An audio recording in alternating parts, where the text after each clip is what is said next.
pensamos acerca de nosotros mismos, de los demás y de su comportamiento.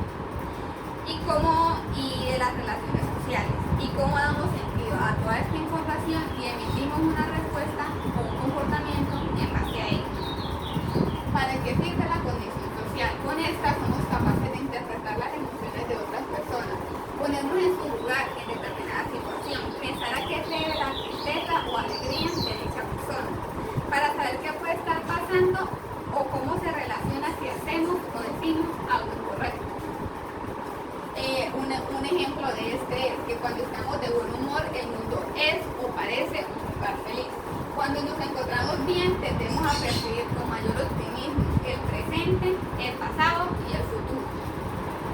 Las habilidades de la conexión social son las conductas o acciones que se llevan a cabo en el entorno social que le permite adaptarse a cualquier situación. Es decir, con habilidades de la cognición social nos referimos a nuestros pensamientos acerca de las relaciones sociales que hemos tenido a lo largo de nuestra vida. A medida que vamos creando estas relaciones sociales, almacenamos esta información en nuestro cerebro en base a nuestra experiencia. La interpretación de esta información es la que determinará nuestra conducta a nivel social. Algunas de estas habilidades son la capacidad de comunicar nuestra propia opinión y resolver los problemas de manera asertiva, la capacidad de decir no, la capacidad de expresar nuestros propios sentimientos, la capacidad de iniciar y establecer una conversación, habilidades para dar y recibir críticas, habilidades para hacer peticiones. Estas habilidades se agrupan en unas categorías que son la percepción social, la inferencia social, el establecimiento y la regulación del yo y la regulación de la interacción social. Cada una de estas categorías se dividen en diferentes habilidades que hablaremos a continuación. Bueno, la percepción social es la forma en cómo percibimos a las personas, cómo percibimos sus comportamientos, sus actitudes, sus pensamientos. Esta es una categoría de la cognición social que tiene ciertas habilidades. Las habilidades que agrupa son las expresiones faciales, las expresiones del cuerpo, la interpretación del significado de la mirada y el movimiento biológico. Estas habilidades son implícitas. Es decir, obviamente una persona no te va a decir yo estoy pensando de tal forma, yo me estoy comportando de tal forma, no. Si una persona hace un gesto con la cara, como por ejemplo las expresiones faciales, tú vas a atribuirle un significado implícitamente, o sea, de lo que tú piensas, de lo que tú influyes y no de lo que la persona te está diciendo. Estas tres habilidades también podrían ser llamadas fuentes. Fuentes de información, por decirlo así, y son unas de las más importantes o más significativas de información en los contextos sociales. ¿Por qué? Porque son como la forma más fácil de comunicarnos, de expresarnos, de compartir ideas. La primera habilidad, como ya lo mencioné antes, son las expresiones faciales, la percepción de estas expresiones, no solo las faciales, sino también las del cuerpo. Cómo la persona logra ver a otra y por un gesto de la cara o un ceño fruncido sabe, digamos, que está enojada o que algo no le parece.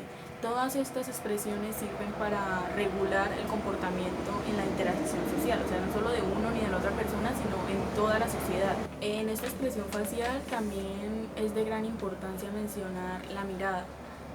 Sí, la percepción de la mirada, digamos, hacia dónde mira una persona, qué es lo que está haciendo que esa persona mire hacia ese objeto. Estas habilidades son importantes porque en la adaptación y supervivencia de nosotros es vital saber reconocer a la otra persona. ¿Y cómo la reconocemos? Por sus expresiones, por su mirada, metiéndonos un lado por la parte de la neurociencia, para saber qué partes del cerebro generan respuesta hacia la detección de caras, el seguimiento de la mirada y todo esto. Se ha demostrado que la parte del cerebro es una parte que se llama el área fusiforme o FFA, que se le atribuye a la detección de caras. Bueno, desde esta habilidad de las expresiones faciales sale una pequeña parte que se relaciona con las emociones. Las emociones regulan comportamientos como la cópula, que son las relaciones sexuales, como la ira, el temor, el desagrado. ya que estas son pues comportamientos que son importantes en las relaciones interpersonales o las relaciones con otros. ¿Y cómo funciona esto? Digamos, si estamos en una sociedad y nosotros logramos reconocer que alguien tiene, no sé, que tiene miedo, obviamente vamos a actuar en torno a que esa persona no se sienta así. Si estamos en un contexto social y notamos que alguien está tímido o que tiene como miedo al rechazo o algo así, obviamente vamos a actuar para que esa persona se sienta bien. Entonces de eso se trata, el regular las emociones por medio de las expresiones faciales. Una de las zonas subcortical que está más relacionada con esto de las emociones es la amígdala. Ya todos creo que hemos escuchado sobre eso y sabemos que está relacionada con las emociones. Es una pequeña parte como en forma de bolita que está en el lóbulo temporal.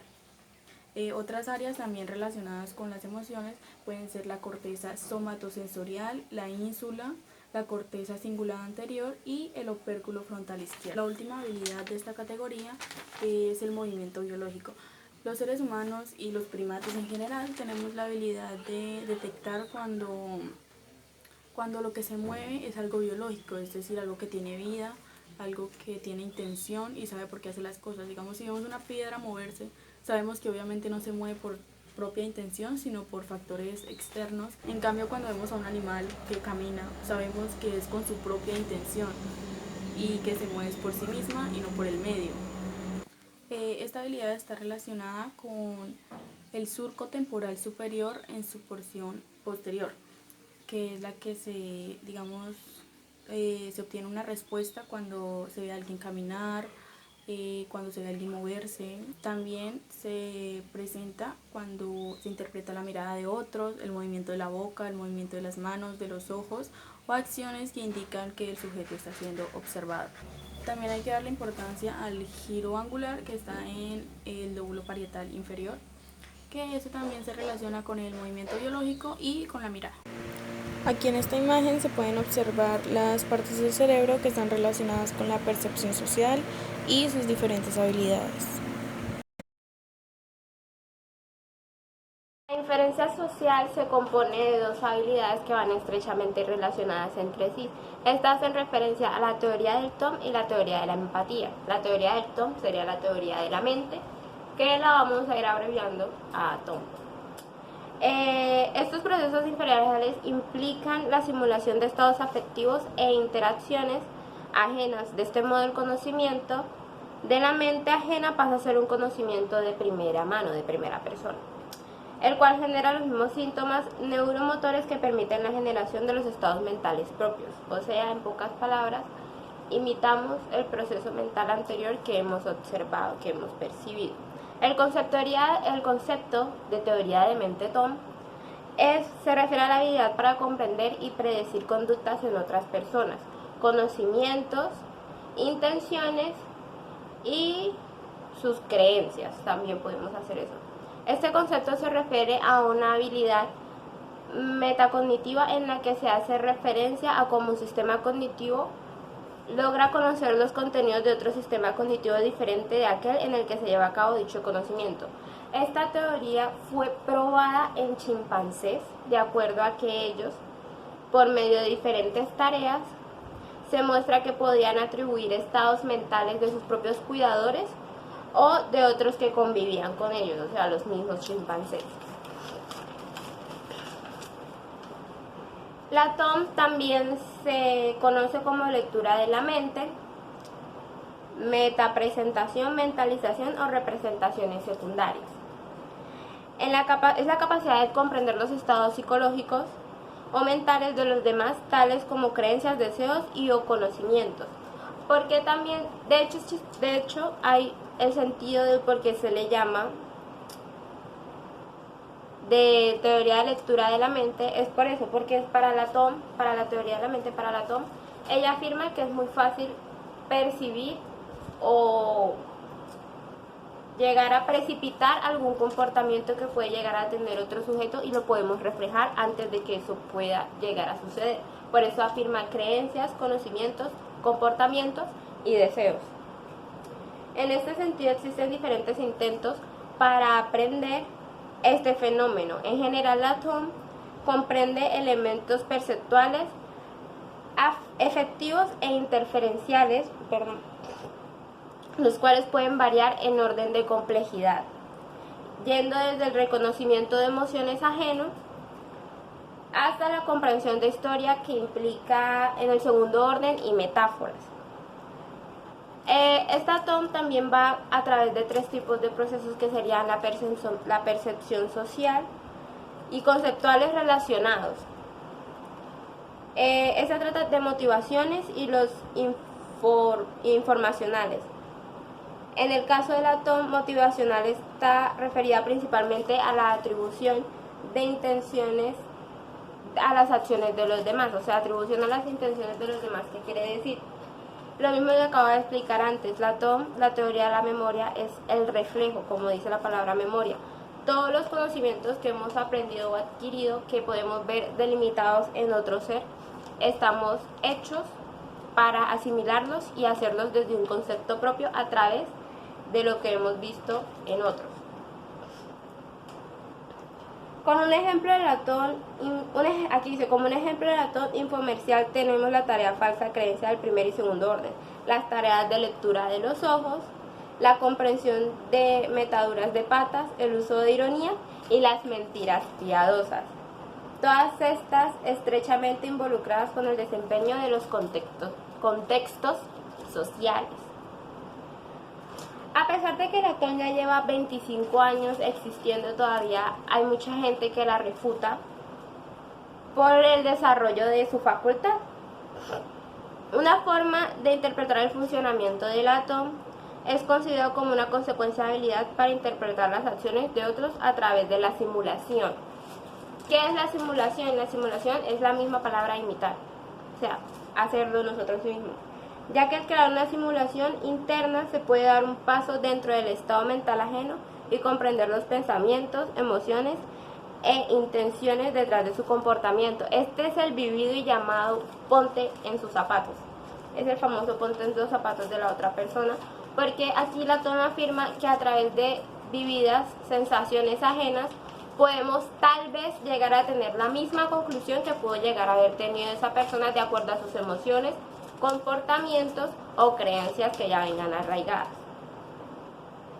TOM es simplemente una consecuencia de la habilidad de interpretar las acciones a otros a través de la simulación. Tal simulación es la regla del patrón de acción. Por medio de los individuos pueden ponerse en los zapatos del otro y comprender sus pensamientos, emociones e intenciones detrás de sus comportamientos. Para esquematizar un poco la teoría de la mente, tenemos este esquema acerca de la organización de las competencias involucradas en la TOM. La TOM comprende ciertos elementos que pueden variar yendo desde el reconocimiento de emociones ajenas hasta la comprensión de historias metafóricas, por decirlo así. Se dividen en elementos perceptuales, motivacionales e informacionales. Los elementos perceptuales se relacionan con la percepción social.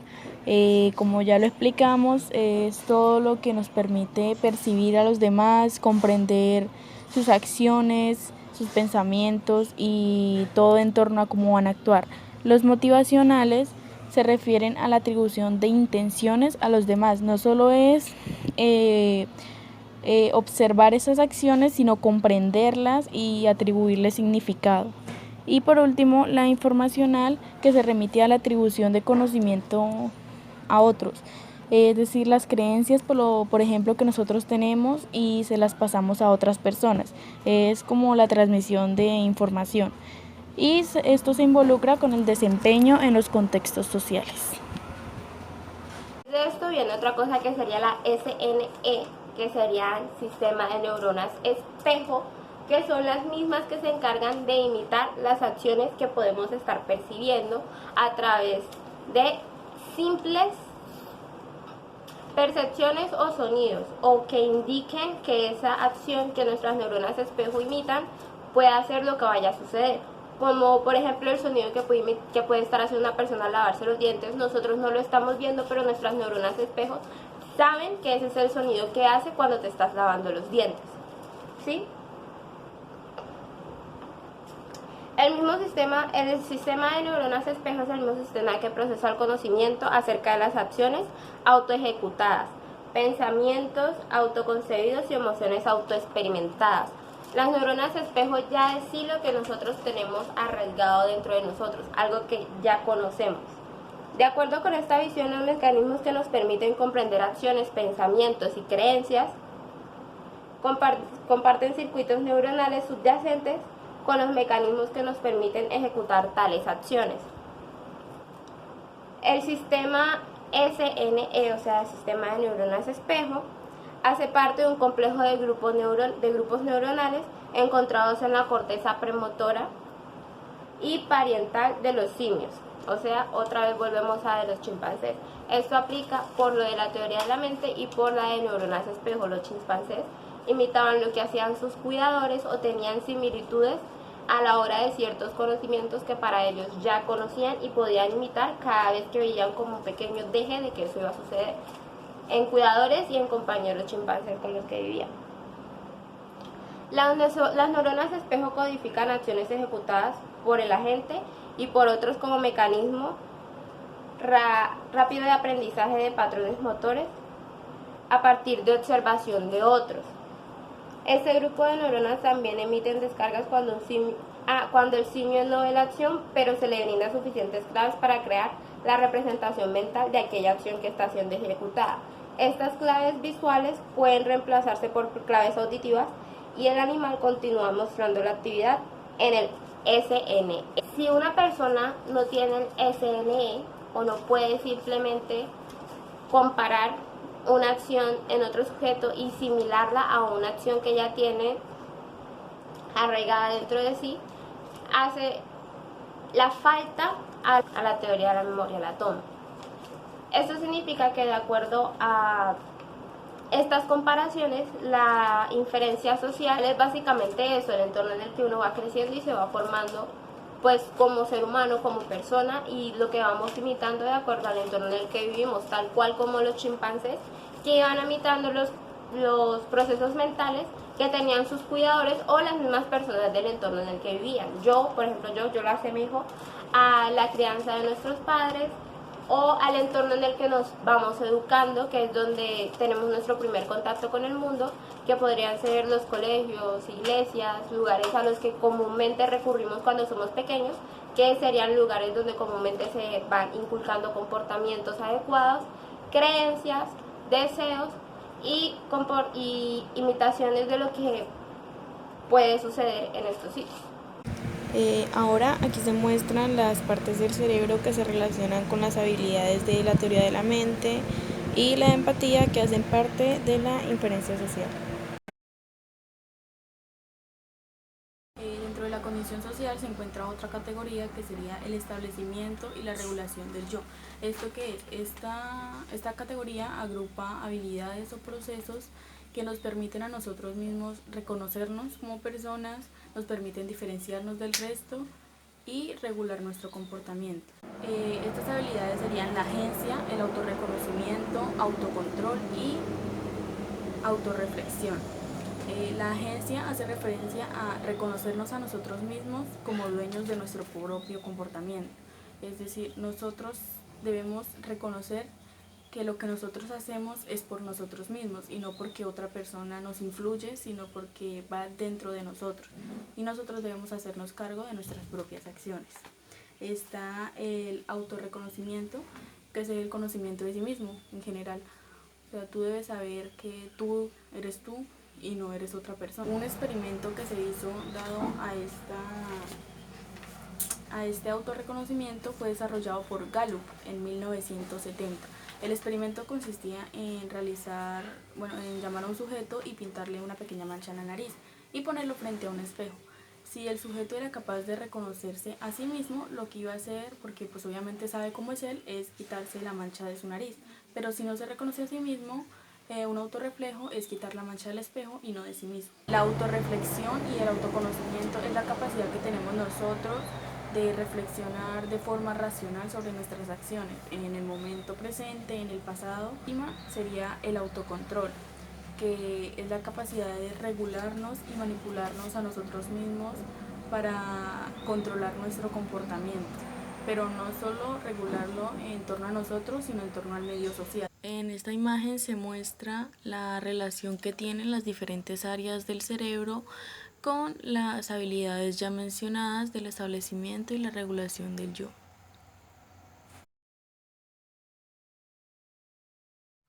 Regulación de la interacción social. La regulación de la interacción social, en este vínculo podemos encontrar todo aquello que sean juicios morales, la cooperación con los demás, podemos encontrar también la desconfianza y la confianza con los otros, también como confianza en uno mismo y la desconfianza que uno tiene o uno siente.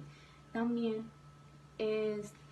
podemos encontrar el apego social, podemos encontrar también el vínculo afectivo y las relaciones, ¿sí? También en esta se puede encontrar el hallazgo social, el rechazo social y el hallazgo social. En esta podemos identificamos que se construye tempranamente. ¿Por qué? Porque esto nos permite las interacciones y las transacciones sociales con las que tenemos con las personas diariamente. Los hallazgos los podemos encontrar en distintas regiones de la corteza prefrontal medial. Aquí quiero que se den de cuenta que es en la área derecha del cerebro. Y el estriado, o mejor dicho, el dorsal. Aquí apreciamos el dorsal y el ventral. Sí. En el estriado son más activos cuando son juicios de honestidad, pero la ínsula se activa cuando son juicios de deshonestidad. Los juicios de honestidad son aquellos que se relacionan con toda área de recompensa, y los juicios de deshonestidad son relacionados con áreas de desagrado, del asco. En el documento nos pueden mostrar una figura o una tabla de cuáles son las áreas que son identificadas en la corteza prefrontal medial.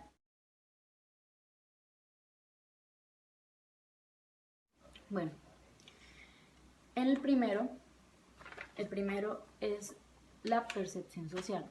En la percepción social podemos ver que está dividida por medio de reconocimiento facial y corporal, la observación de acciones y también el reconocimiento de emociones.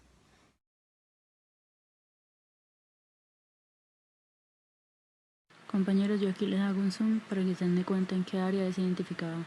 Ahí nos muestran por medio de una gráfica en qué áreas están estas afectadas. En la inferencia social podemos encontrar la teoría de la mente, la empatía y también encontramos el sistema de espejo.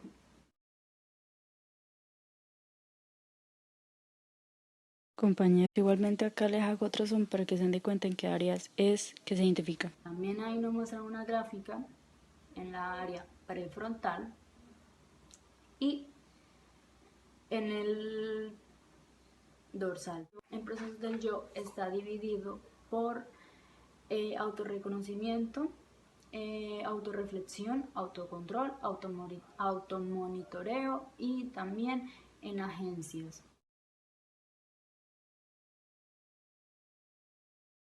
Aquí también podemos ver cómo está dividido, también podemos apreciar el corte prefrontal medial y también el corte dorsal, o donde se ve la ínsula.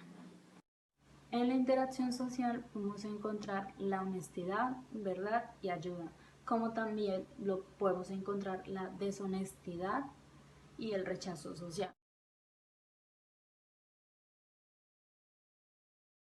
Aquí podemos apreciar dónde empieza el corte prefrontal medial y también podemos apreciar la ínsula anterior. Ya todos sabemos qué es la ínsula anterior. Pero también quisiera agregar que la ínsula anterior, o mejor dicho, el cíngulo anterior, como lo dije en unos minutos atrás, también es la modulación del dolor físico y la empatía del dolor. Bueno, y yo realicé un pequeño ejemplo como para que ustedes entiendan un poco mejor la cognición social y se contextualicen un poco. Supongamos un ejemplo de que yo le escondo el celular a una compañera.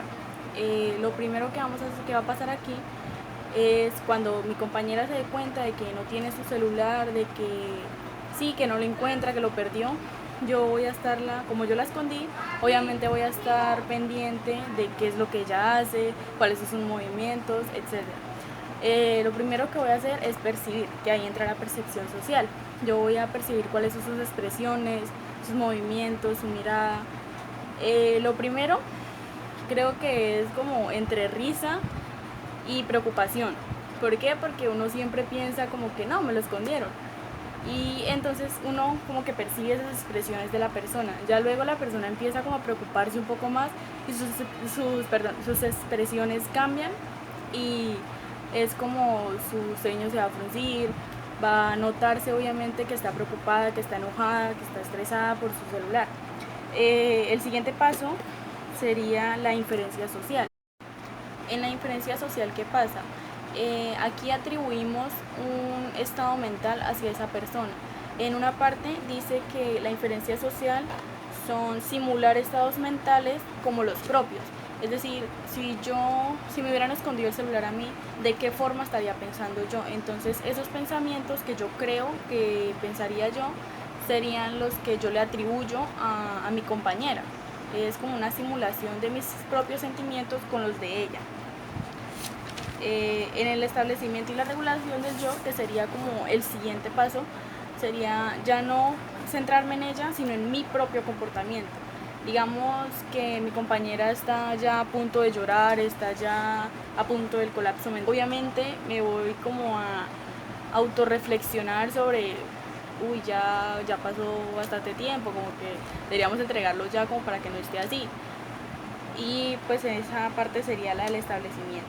La siguiente, la regulación de la interacción social. En la anterior, lo que nosotros estábamos haciendo era regular no, sino reflexionar sobre nuestro pensamiento, sobre si lo que hicimos como que ya es suficiente.